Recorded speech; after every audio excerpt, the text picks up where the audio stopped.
I first noticed it in the kitchen. My sister was putting the final touches on a batch of Christmas cookies. Turning to get more icing, she bumped a plate with her hip, and it flew into the ground. Oh, gosh darn it. What? Gosh darn it. I chuckled.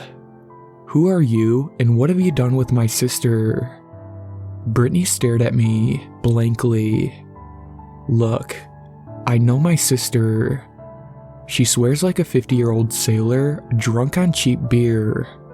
Ruining an hour's work of cookie making should have at least elicited a fuck. But it didn't. Ah, I see. This an act for Jonathan? I winked at her. Don't worry, I won't tell. What are you talking about?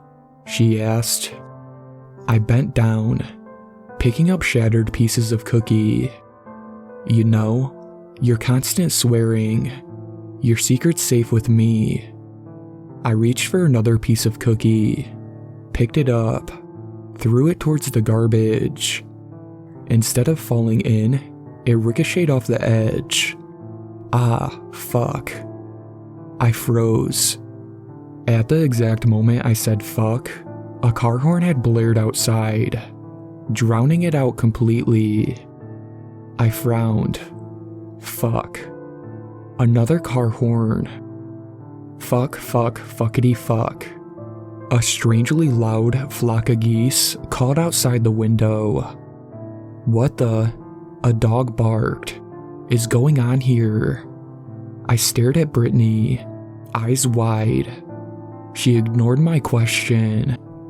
We have to bake more cookies, she continued, as if I hadn't said anything.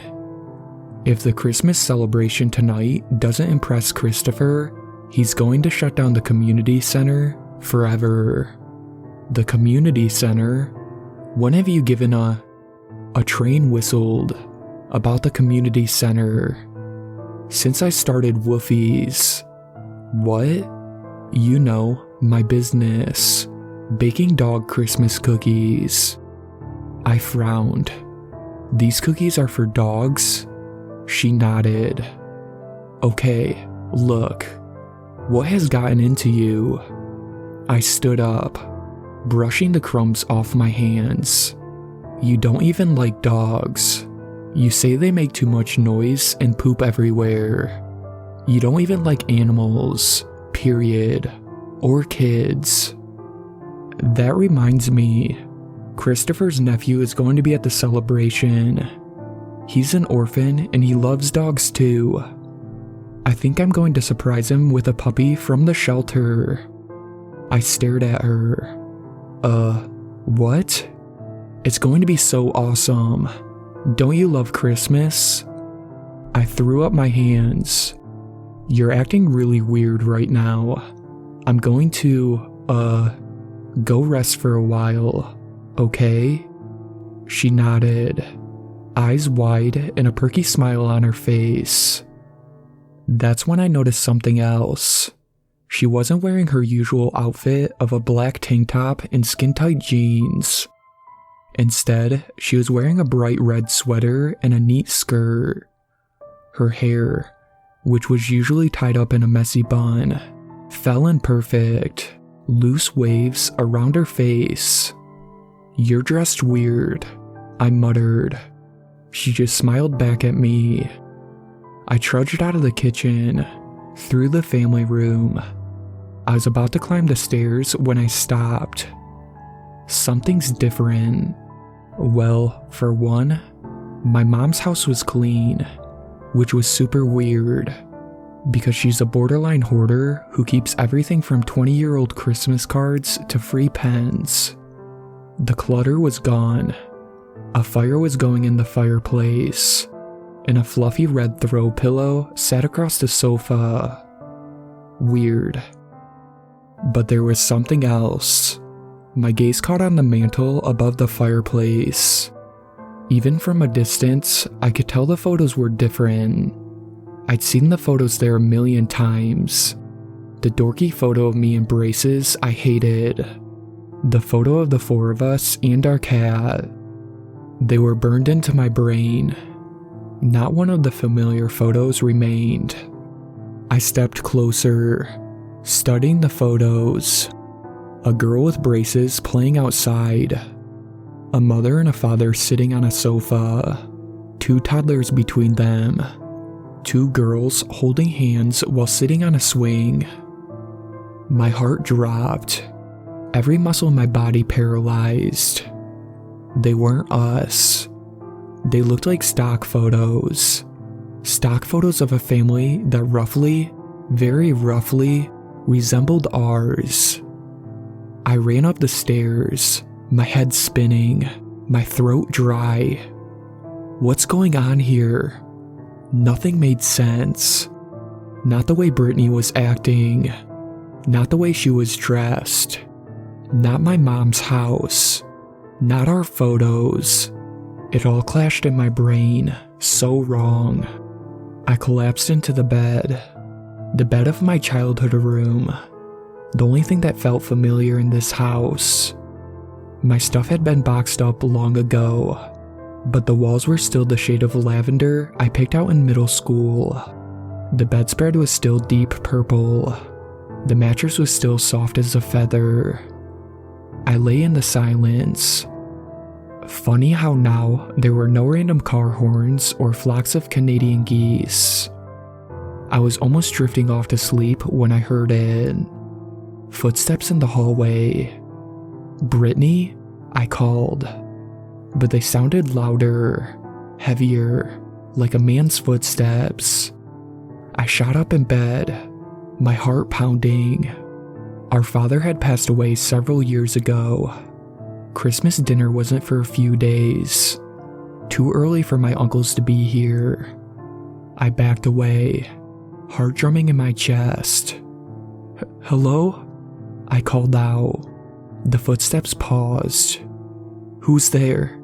I shouted. The footsteps resumed, closer now, so close that they were right outside the door. Brittany, I shouted, hoping she could hear me.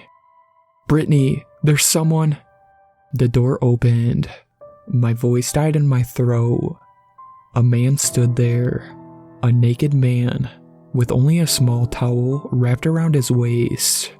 He stared at me with dark, hungry eyes. Then he smiled.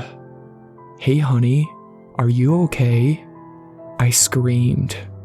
Honey, what's wrong? The man was rushing towards me. I ducked underneath his overstretched arms and ran to the door. Down the stairs, out the front door. I heard Brittany shouting behind me, but I didn't listen. I kept running and running. In a few blocks, I reached town. But it wasn't our town. It was a cutesy little town that time forgot, with shops lining the sidewalk and tinsel strung up between the street lamps. Gone were the liquor stores, rowdy teenagers, an endless supply of litter. And yes, there was even a community center. But not our community center of stained concrete and smashed beer bottles in the parking lot. No, it was now a darling brick building, a Christmas candle burning in each window. No, this can't be. What the fuck is happening? I hurried forward. As I walked, snowflakes began to fall from the gray sky. A few landed on my bare arms. They didn't melt. Hey, I called out to the nearest person. A woman waiting to cross the street, with perfect wavy hair and a bright red peacoat. Hey, can you help me? She turned towards me, a smile plastered on her face. Of course, what do you need? I don't think I belong here. This isn't my town. I faltered. Her grin had faded. She now stared at me, face set in stone, eyes burning with hatred. Then she took a step towards me. I ran. And that brings us here. I've been hiding out behind a perfectly decorated Christmas tree in someone's yard. Don't worry, the house isn't actually occupied, despite all the cute lights and candy canes. I looked in the windows. The house is completely empty on the inside, so I'm safe, for now. But I don't think it'll be long. There's a ring on my left ring finger, probably belonging to the man back at my parents' house. He'll probably call the police around here and tell them I'm missing, that I seem mentally unstable, that I should be apprehended immediately. At least, the internet seems to work, but calling Brittany's number and my mom's has only resulted in static. All I can do now is ask for your help. If you turn on your TV and see a Christmas movie featuring a short girl with a mole on her right cheek and an AC/DC t-shirt, that's me. Help me, please. Help me leave this place before it's too late.